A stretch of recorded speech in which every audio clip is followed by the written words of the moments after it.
Beaverton, Oregon, Shalane Flanagan was supposed to be done with competitive running after last year's New York City Marathon. Then she won it, ending a 4-decade drought for American women as she broke the tape, crying, shrieking a profanity and pumping her fist.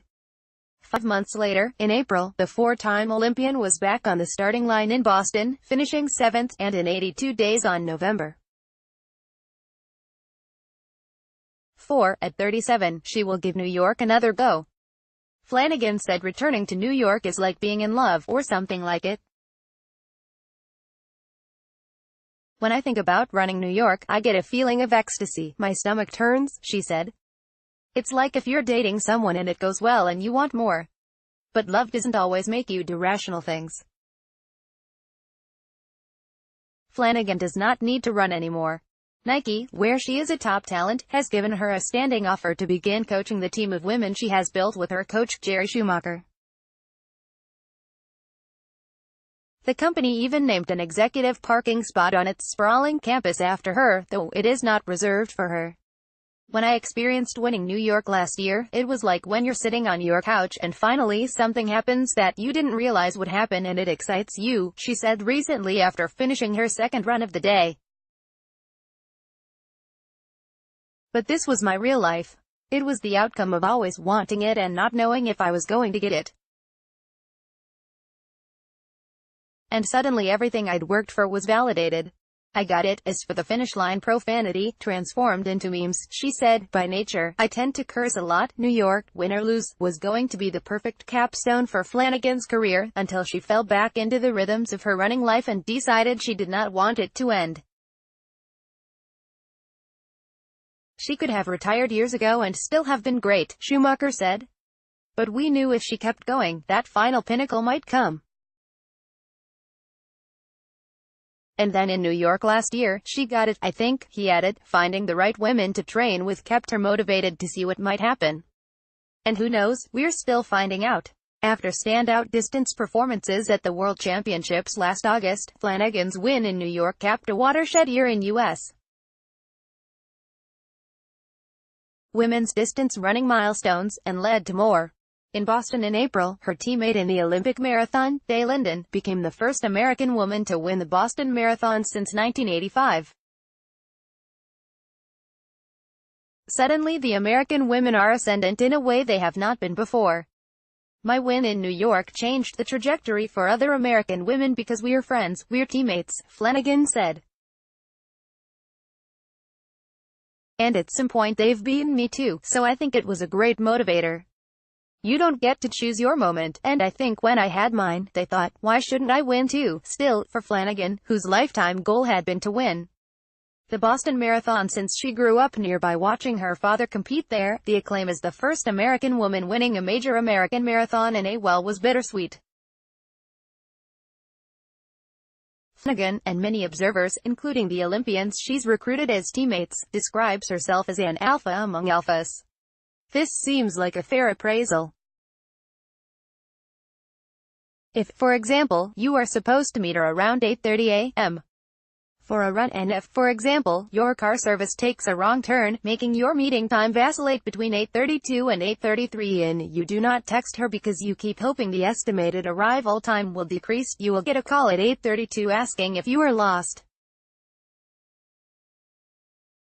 The most common refrain you hear from someone who has run with her, or even someone who has finished 3 hours behind in a race from her, is, Shalane does all the work.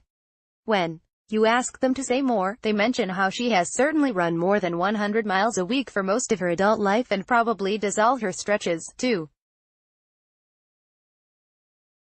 Flanagan corrects that she rarely does all her stretches, but she is exacting about her routine, down to the minute, bed at 9 p.m., up at 6 a.m. She does not press snooze. She pins her bibs so tightly to her uniforms that no air can flow between.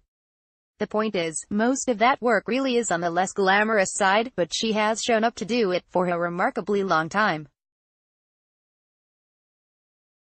And seems to have figured out a way to like it too. Schumacher has coached Flanagan since 2009, when she was the sole woman to join his team of 6 men. He was opposed to coaching a woman for a while, but finally everyone agreed. I'm basically like a dude anyway, and good, so what difference did it make, she said. Schumacher said Flanagan's unrelenting campaign to recruit female teammates 3 years ago ultimately is what kept her in the game long enough to log last year's victory.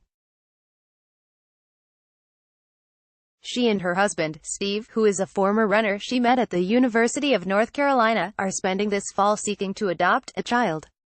They had fostered teenage sisters as she trained for New York last year, but the girls have moved on to community college. In the meantime, she calls her teammates her maternal outlet. After training for years as the only woman in the Bowerman Track Club, since 2015 Flanagan has been curating a team of female athletes with Schumacher that she calls the Bowerman Babes, the roster for which has come to read like a who's who of rising American distance runners, with Flanagan serving as a de facto captain. Her long career has become as much a story of her collaborative approach to competition as it is about medals.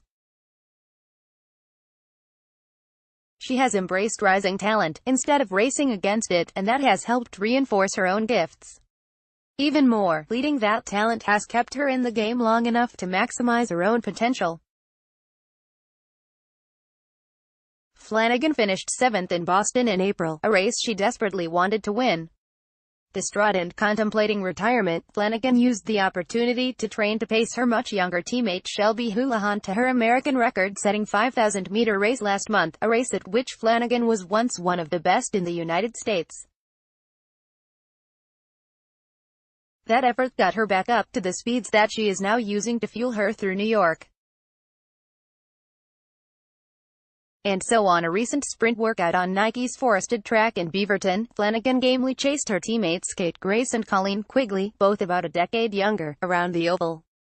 They wrapped up the workout, looking no more tired than if they had just wrapped up some light yard work.